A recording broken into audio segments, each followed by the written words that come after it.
17वां अध्याय।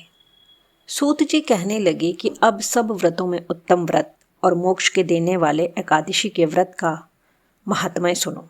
एकादशी तिथि कृष्ण पक्ष की हो या शुक्ल पक्ष की, अन्न नहीं खाना चाहिए।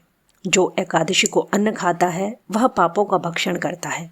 एकादशी का व्रत माता के समान उसकी रक्षा करता है। दशमी तथा द्वादशी को भी एक समय ही भोजन करना चाहिए। नारद जी कहते हैं कि गंगा के समान तीर्थ नहीं, माता के समान गुरु नहीं, विष्णु के समान देव नहीं, अन्न न खाने के समान तप नहीं, तथा शांति के बराबर सुख नहीं, सत्य के बराबर ज्योति नहीं, कार्तिक के समान मास नहीं, ज्ञान के समान लाभ नहीं, तथा एकादशी के समान व्रत नहीं। व्रत करने वाला प्रातः समय उठकर भगवान का पूजन करे, पुराणों की कथा सुने, एकादशी की रात्रि को जागरण करे। नारद जी कहने लगे कि हे राजन, अब तक एक इतिहास सुनो। नर्मदा के तट पर गालव ऋषि का अति शोभायमान आश्रम था।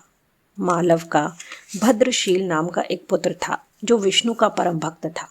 वह बालकों के साथ भगवान की मूर्ति बनाकर पूजन किया करता था।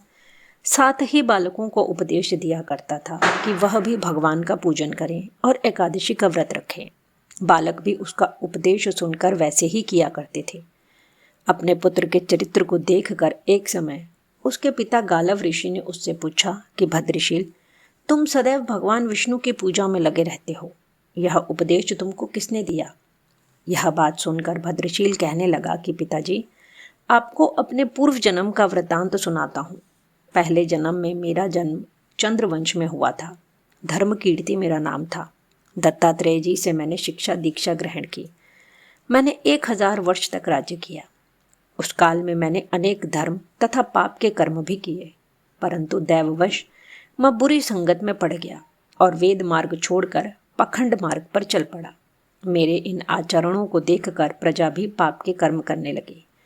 इस प्रकार धर्मशास्त्रों के कथनानुसार प्रजा के पाप का 6ठा भाग मुझको भी मिलने लगा। एक दिन हम शिकार खेलने के लिए वन में गए, अतः सारे दिन भूखे और प्यासे ही रहे। खाने को कुछ नहीं मिला। घूमते फिरते हम मार्ग भी भूल गए और शाम को नर्मदा नदी के किनारे पर पहुंच गए।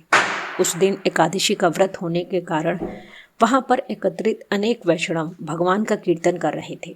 मैं भी भूखा प्यासा रहकर रात भर वहीं पर पड़ा रहा, मगर प्रातःकाल होते ही भूख प्यास से दुखी हो मेरे प्राण निकल गए। उसी समय यमराज के दूत मुझको पापी समझकर मारते पीटते यमराज के पास ले गए। यमराज ने चित्रगुप्त से मेरे सब पाप और पुण्यों का लेखा मांगा। तब चंद्रगुप्त ने विचार कर कहा कि यद्यपि यह बड़ा पापी है, परंतु इसने एकादशी का व्रत किया था, उसी से इसके प्राण निकल गए। इस कारण इसके समस्त पाप क्षय हो गए हैं।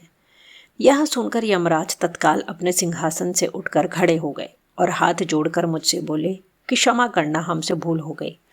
साथ ही मुझको नमस्कार भी किया। फिर अपने दूतों को धमका कर कहने लगे, जो मनुष्य भगवान के नामों का जप करता हो उसको कभी हमारे पास मत लाओ।